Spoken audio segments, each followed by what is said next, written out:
Vamos conversar com o senador Alessandro Vieira. Senador, boa noite, bem-vindo de volta ao Expresso CNN. Mona Lisa falando, o senhor me ouve bem, senador? Boa noite, estou ouvindo e vendo muito bem. Prazer estar falando contigo. Prazer é todo nosso, senador. Vamos lá. Senador, a CPI começou focando muito, no possível gabinete paralelo e nas eventuais consequências aí com a negação da vacina por muito tempo. Mas da semana passada para cá, a gente que tem acompanhado cada minuto ali da CPI, parece, eu reitero aí o verbo, que tinha uma motivação financeira para a vacina X, em detrimento da Y, por processo com intermediadores. É por causa dessas novidades todas, que tem a ver com o tal caminho do dinheiro também, que a CPI precisa de mais tempo? A CPI precisa de mais tempo porque os casos e os fatos são muito graves. Nós temos já mais de 1,5 TB de documentos obtidos pela CPI que precisam de análise e a cada momento surgem novos indícios, como você bem falou, inclusive de um possível cometimento de corrupção. Isso exige a apuração, a gente não pode paralisar a CPI no meio e, infelizmente, a gente não teve o trâmite normal de um pedido de prorrogação que já tem mais de 1/3 das assinaturas de senadores. Nesse momento, o senhor acha que é mais importante a gente puxar as pontas do caminho do dinheiro para todas as tratativas da Covaxin, apesar de tudo que já foi revelado, ou para essa história toda que muitas vezes é meio bizarra, me perdoem a palavra, mas pelos elementos complicadores, pelos personagens que surgem das 400 milhões de doses da AstraZeneca e das tratativas dela, senador? A gente vem ancorado no passo a passo da investigação. Primeiro tudo foi provar que o Brasil se omitiu para adquirir vacinas e adotar procedimentos conforme o resto do mundo. Fornecedores confiáveis levaram quase 1 ano para ser atendidos pelo governo brasileiro. E outros fornecedores, pelo contrário, tiveram um processo bastante acelerado. O caso que envolve a Bharat Biotech precisa para a venda da vacina Covaxin chama muita atenção. Uma vacina mais cara, com tramitação mais rápida, com uma série de problemas. Nos mesmos moldes, inclusive com figuras ligadas à mesma empresa, nós temos uma tentativa de compra da vacina produzida pela chinesa CanSino, através da Belcher, do Paraná. E uma terceira situação que surge é essa absolutamente inusitada, do que parece ser uma tentativa de estelionato por parte de pessoas de fora e de dentro do Brasil e que acaba encontrando com um pedido de corrupção em pleno Ministério da Saúde. Tudo muito grave, tudo exige uma apuração cuidadosa, mas sem perder o foco. O Brasil errou demais e, por conta desses erros, nós perdemos centenas de milhares de vidas que poderiam ser salvas. Sim, continuamos perdendo vidas, infelizmente, senador. Senador, os nossos analistas participam da entrevista. Renata Agostini, por favor, chega na conversa, Renata. Senador, boa noite. Esse caso da rachadinha, que inicialmente envolvia ali o senador Flávio Bolsonaro, então o deputado estadual Flávio Bolsonaro, ele é de fácil conexão, as pessoas entendem do que se trata. Hoje eu tentava conversar ali com alguns líderes no Congresso, especialmente ali na Câmara, justamente para saber se esse fato novo, ligando ao presidente Jair Bolsonaro, havia um entendimento de que podia ali mover as forças políticas, especialmente do Centrão. E eu ouvi a seguinte avaliação. Olha, no caso do cheque depositado na conta de Michele Bolsonaro, o Supremo Tribunal Federal acabou enterrando, isso foi logo hoje. Ali, você poderia ter uma prova. Nesse caso, é um relato, seria ainda mais fraco. Por que eu trago essa observação? Porque parece que ali, no Centrão, ainda há um ceticismo em relação a abraçar, de fato, esse tipo de investigação.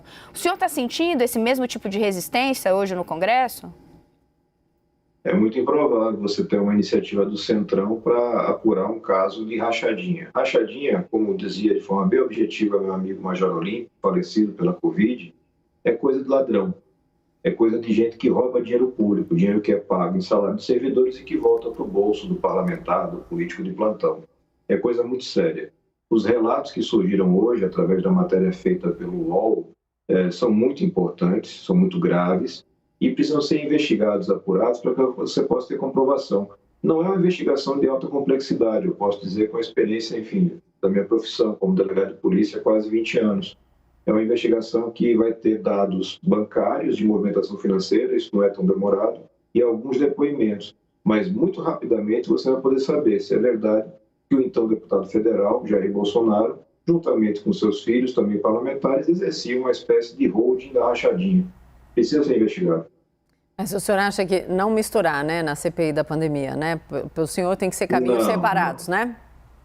Não tem nenhuma conexão. Inclusive, eu apresentei hoje um pedido de CPI específica para cuidar desse caso, porque não cabe querer trazer essa situação para dentro de uma CPI que apura omissões e ações na pandemia. Está muito fora.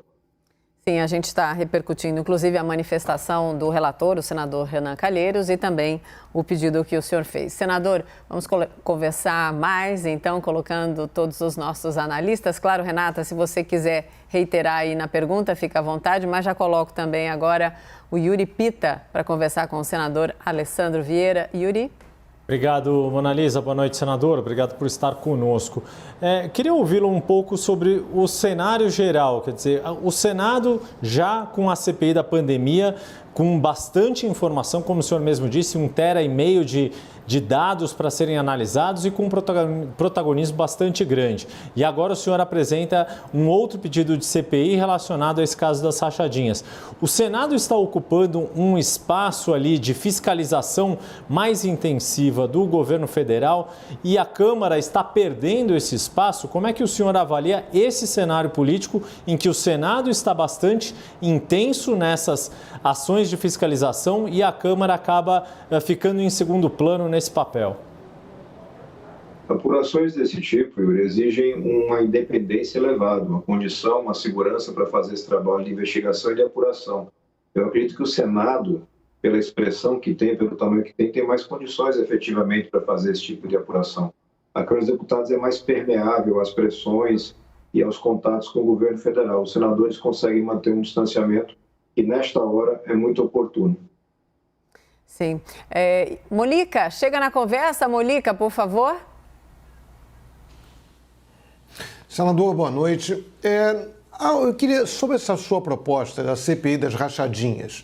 Na CPI da pandemia, há uma discussão sobre a possibilidade de se investigar ou não o presidente Jair Bolsonaro, presidente da República. Na proposta da CPI das rachadinhas, o senhor cita especificamente o presidente Jair Bolsonaro, ainda que, na época, ele exercendo o mandato de deputado federal. Há também uma outra questão, que a Constituição brasileira diz que o presidente da República, na vigência do seu mandato, não pode ser responsabilizado por atos estranhos ao exercício de suas funções. Pergunta, a CPI teria como investigar o presidente Jair Bolsonaro neste momento? Sim, o entendimento que temos, juntamente com a equipe jurídica, é de que é possível sim fazer a investigação. O ex-procurador Cláudio Fontelli citava sempre que a responsabilização acontece, ela tem início com a denúncia pelo Ministério Público. A investigação não, é um processo preparatório. E no caso específico que nós estamos colocando, da CPI das rachadinhas, são fatos que aconteceram enquanto Jair Bolsonaro era deputado federal, não presidente da República. Não há nenhum motivo para se encontrar nisso alguma restrição. São fatos graves de repercussão nacional que exigem uma atenção por parte do Senado para que ele possa ter o esclarecimento. O Brasil precisa saber quem é Jair Bolsonaro, como ele trabalhou esse tempo todo e se é verdade esse tipo de acusação gravíssima de desvio de recursos públicos. O senador é sucinto nas respostas, mas muito cirúrgico, objetivo, então dá para a gente fazer mais uma rodada e uma qualidade, tá? Não é crítica, não. É bom, porque daí a gente consegue abordar bastante. Senador, o senhor disse que o senhor foi 20 anos delegado de polícia, é isso? 20 anos? Então, isso, exatamente, 20 anos. Muitas vezes o tete a tete, o olho no olho, são reveladores, né? E derrubam narrativas ou reafirmam. A CPI precisa das tais acariações? Quais seriam as 2 ou 3 principais, se o senhor acha que precisa? Entre quem que poderia dar mais luz, por exemplo, a toda essa questão aí da prioridade em relação à vacina A ou B, da negociação dos intermediadores e, especialmente, do timing do governo para ir atrás de vacina? Mona Lisa, eu não gosto muito do uso da ferramenta da acariação, porque ela envolve algumas variáveis que não são necessariamente ligadas à verdade. Muitas vezes, autocontrole, uma capacidade de mentir maior, acaba se sobrepondo naquele momento ali. Eu prefiro confrontar os depoimentos com o conteúdo de outras formas de investigação, quebra de sigilo, documentos apresentados. Isso é suficiente. Eu vou lhe dar um exemplo concreto. Quando o general Pazuello, Eduardo Pazuello, ministro da Saúde, aponta que não fez o cancelamento da Coronavac após aquele discurso destrambelhado de Jair Bolsonaro, e você confronta isso com a documentação, porque nós temos uma apresentação que ele faz do Programa Nacional de Imunização em meados de dezembro, e ele não faz a inclusão da Coronavac. Quer dizer, a Coronavac foi excluída efetivamente do Plano Nacional, e isso foi feito por determinação política do Presidente da República. Então não precisa da cariação, eu faço isso por outros meios. No caso hipotético de uma cariação, você vai ter um evento mais midiático, não necessariamente vai ter condições de trazer boas provas porque a gente precisa e pode acabar desviando o foco. Então, eu não recomendo, mas vários colegas defendem essa realização de cariações. Sim, obrigada. Eu estava pensando que o senhor ia ser a favor da cariação. Olha como pergunta é libertadora. A gente vai com uma intenção na cabeça e ouve o contrário. Muito obrigada, inclusive, por explicar nessa argumentação do senhor. Claro, faz todo sentido o que eu acabei de ouvir. Renata, como eu emendei na sua pergunta, você quer fechar a entrevista com algum apontamento ainda sobre aquela questão?